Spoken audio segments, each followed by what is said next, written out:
তো আমরা বেরিয়ে পড়লাম। আমরা এখন এখান থেকে যাব হচ্ছে আগ্রা। ঝাড়খণ্ড থেকে আগ্রা যাওয়ার জন্য আমাদের অনেকটাই সময় লাগবে, তার জন্য আমরা রাতে রাতে গাড়ি চালাতে একটু সবাই সুবিধা হয়, আমি যেটা শুনেছি তার জন্য রাত্রিবেলায় বেরিয়েছিলাম। হয়তো পরদিন আমরা এটা ডেঞ্জারাস একদম, বাপরে বাপ কেমন করছে আবার। একটু চিল্লাও ঘাউ ঘাউ করে, এটা করো ঘাউ ঘাউ। ও মা কি সুন্দর পাখিটা, এত মানে বদ, মানে কি বলবো। আর যাই হোক, গাড়ি চাপতে চাপতে সবাই অনেকটা বোর হয়ে গেছিলো আর অনেকটা সময় হয়ে গেছিলো, প্রায় ভোর।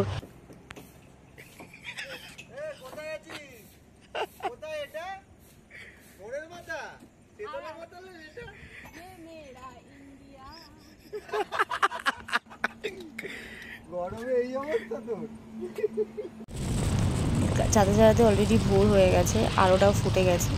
কিন্তু সত্যি কথা বলতে এই বিহারের রাস্তা এত নোংরা, এত বাজে, মানে দুপাশ থেকে চারিদিক, মানে আমি যেদিকেই তাকাচ্ছি আমরা সেদিকেই আমরা দেখতে পাচ্ছি মানুষজন, মানে মর্নিংয়ের মানে একদম বাজে সব ওপেন সব মানে ইয়ে করছে।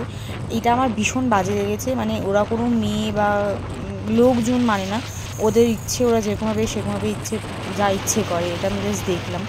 যাই হোক, পুরো রাস্তাটাকে ওরাই নোংরা করে রেখে দিয়েছে, আর কিছুই না। মানে যেখানেই তাকাবে সেখানেই ময়লা পড়ে আছে। মানে মানুষ কীভাবে এরকমভাবে করে আমরা বুঝি না।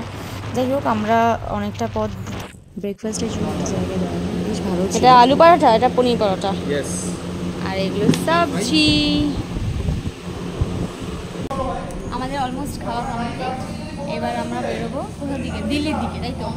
এখানে কিন্তু খাবার খুব টেস্টি আর জলের সার্ভিসটা এখানে খুব ভালো, কিন্তু কারেন্ট এখানে প্রচুর যায়। আমরা অলরেডি বেনারসে রয়েছি, দেখি কত তাড়াতাড়ি আমরা দিল্লি পৌঁছাতে পারি। বেনারস? হ্যাঁ, এটা তো বেনারসই। আমরা দিল্লি যাবো। যাই হোক, আমরা এখন দিল্লি যাব, তো দেখা যাক কি হয়। অনেকক্ষণ গাড়ি চালানোর পর যা দাঁড়িয়েছি, এখানে দেখি হঠাৎ ময়ূর, মানে মারাত্মক ব্যাপার একটা। আমরা ঢোকার কিছুক্ষণ আগে পাখনা মেলেছিল, মানে এখানে 2-3টে ময়ূর দেখার কোনো ব্যাপারই না, এত সুন্দর ডাকছিল, মানে কাছ থেকে এত সুন্দর দারুণ লাগছিল। যাই হোক, তারপর দুপুরও হয়ে গেছে, আমরা একটা জায়গায় এসেছিলাম খাওয়ার জন্য দুপুরে লাঞ্চটা করার। এখানে অ্যাটমসফিয়ারটা খুব সুন্দর ছিল, তো আমরা বাইরে বসেই খাওয়া দাওয়ার ব্যবস্থাটা করেছিলাম। একটু মেঘ ছিল, তার জন্য আমরা ভেতরে বসিনি, যেহেতু রোদ থাকলে হয়তো ভেতরে বসতাম, কিন্তু বাইরেটা বসে খেতে বেশি ভালো লাগছিল। খাবার চলে এসেছিল আর আমরা বসে পড়েছি এখানে খাবার দাবার খেতে।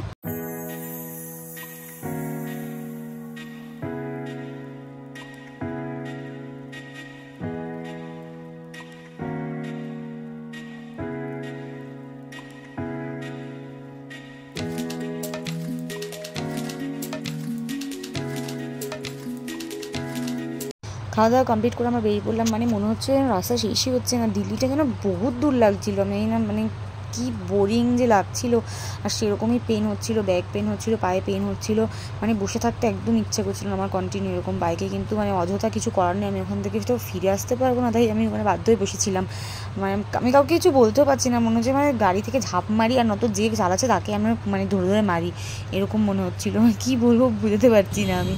যাই হোক, অ্যাট লাস্ট আমরা আগ্রার খুব কাছে এসে পড়েছিলাম। আমরা তাই জন্য প্ল্যান করেছিলাম যে আমরা আর দিল্লি যাব না, আমরা আগ্রাতেই স্টে করব, কারণ আগ্রাটা একটু কাছাকাছি আমাদের হয়ে গেছিলো, অনেকটা রাতও হয়ে গেছিলো বলে আমরা এখানেই আমরা স্টে করার প্ল্যানটা করেছি আগ্রাতে। তো এখানে সিটিটা মোটামুটি খুব সুন্দর ছিল, আর আমরা একদম রোডের ওপরে একটা হোটেল নিয়েছিলাম। এটা পুরো মার্কেট এরিয়া ছিল, একদম সিটি, একদম প্রপার সিটি যাকে বলে। প্রচুর মল অ্যাভেলেবেল আছে কিন্তু আগ্রার এই পজিশানটাতে, এই জায়গাটাতে, মানে যা যা লাগবে মোটামুটি একদম হাতের কাছে, একদম হাতের কাছে।